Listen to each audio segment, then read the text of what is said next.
Do you all remember the story about the killing of Ahmaud Arbery, which happened down here in Georgia?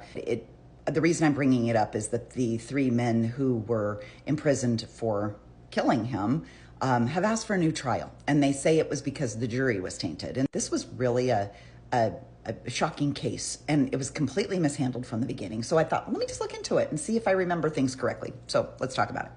Now, this all happened in Brunswick, Georgia, which is a little bit kind of southwest of Savannah. So he was 25 years old. He was jogging through a neighborhood when he was accosted and killed by these three men.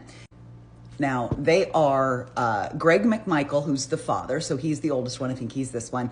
And then Travis McMichael, who's his son, and then William Bryan, who was a third friend. Now, what the men claim is that they witnessed Ahmaud robbing homes, that he was going into newly constructed homes, so homes that were being built and going in and taking things.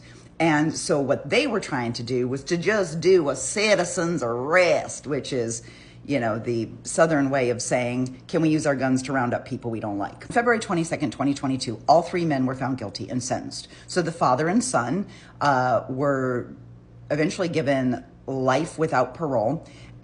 And the third one, the friend, was given life with possible parole.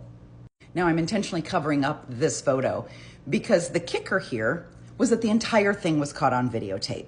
So these three men, they think they've witnessed a robber, so they jump in their trucks. There's two trucks. The McMichael father and son duo were in one truck, and the other dude was in the other truck, and they chased him. Now, these are small little tree-lined roads. These aren't major intersections. So they're chasing him down these country roads, and they're trying to surround him, and they're trying to run him off the road. And their whole idea was that they think he's a robber, and they're going to just try to detain him for the police. One of them's got a shotgun. So they finally get him kind of cornered. One jumps out with the shotgun, and he's, I'm sure, probably like, "Stay here, we're calling the cops." And Ahmaud fights back and ends up getting shot, I think it was 3 times, and basically is left dead in the street. The trick is the guy in the back truck was videotaping the entire thing. And one of the most horrific things about this is that nothing was done about this murder for 2 months. And that's what caused such a flashpoint across America. Now, the McMichael father, he was a former police officer.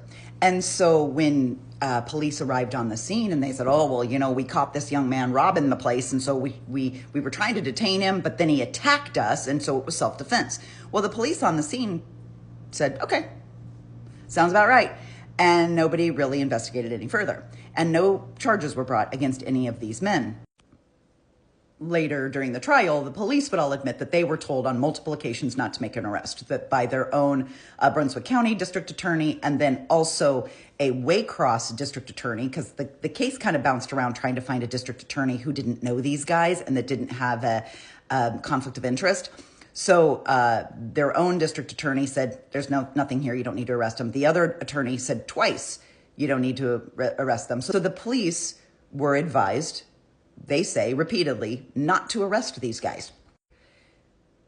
Much later, the Brunswick County District Attorney, she ends up being brought up on charges of obstructing law enforcement. And the reason she believed the McMichael stories, because Gregory McMichael, the father, worked for her. He was a cop, and he reported to her. So this was someone she was friendly with. So when he said it was self-defense, she was like, "Okay." And they didn't investigate it any further. Now, that's their story. But the fact that the three men were also charged and convicted of federal hate crimes tells me this story is something a little bit different.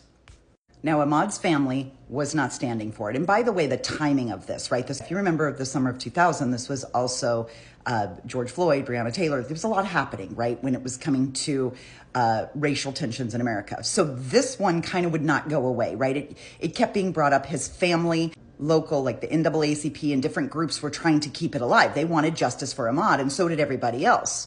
At one point, Gregory McMichael, who I kind of think is like the ringleader here, he hands over the videotape to, I guess, his attorney. And I think they think that the videotape absolves them. Like, look, he ran from us. He ran from us as we were chasing him in our trucks and trying to run him down. He fought back and tried to grab the shotgun as we pointed it in his face. He's the bad guy here. And so the video then gets leaked. And once that video gets out, all hell breaks loose. The two McMichaels are arrested first. So they're arrested on May 7th of that year. And then 2 weeks later, Brian is arrested as the third party. Now, here's why they're trying to appeal this. So you are entitled to a jury of your peers. Absolutely. And your attorney during jury selection gets to strike certain jurors. Okay. There's one black person picked for this jury. One.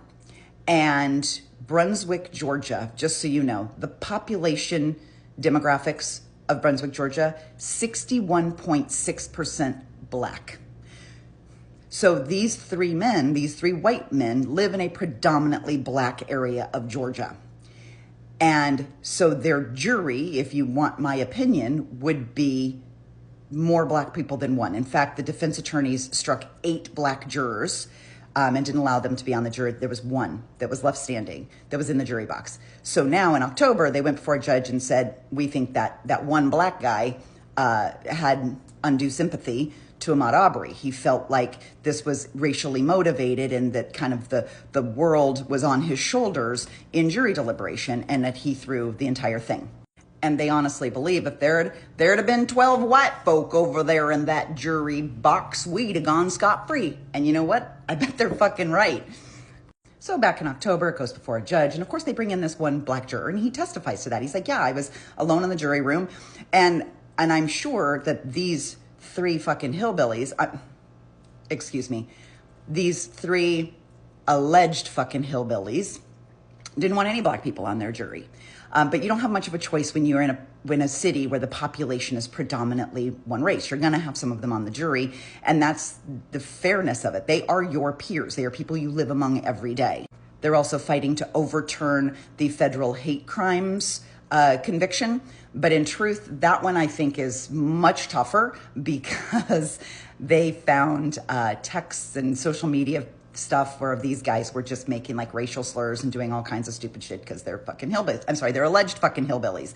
So anyway, a judge is still deciding. I don't know. It took a third DA, Cobb County DA, finally stepped in to try the thing. So it could get a retrial. At this point, I do not know. I guess we'll wait and see, but I'll keep you posted when it happens.